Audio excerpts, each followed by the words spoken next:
సందర్భంలో చెప్పిన వాళ్ళ పార్టీలో తెలంగాణ పదాన్ని తీసివేసి భారత రాష్ట్ర సమితిగా మార్చిన రోజే తెలంగాణ ప్రాంత ప్రజలతో పేగుబంధం తెంచుకున్నారు.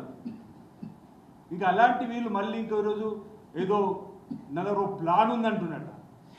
ఏం ప్లాన్ ఉందో అర్థమే తెలియదు. ఒక్కొక్కరు జారిపోతుంటే ప్రభుత్వాన్ని కూల్చడానికి కోసం ప్లాన్ చేస్తున్నాను అడుగుతా ఉన్నాను.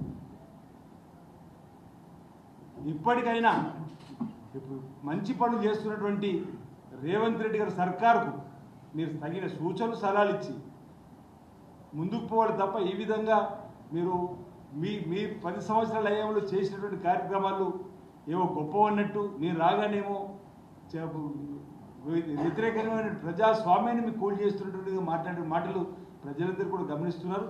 ఈరోజు రేవంత్ రెడ్డి గారనే తుఫానులో బీఆర్ఎస్ పార్టీ కొట్టుకపోక తప్పదని మాట సందర్భంగా నేను చెప్తా ఉన్నా.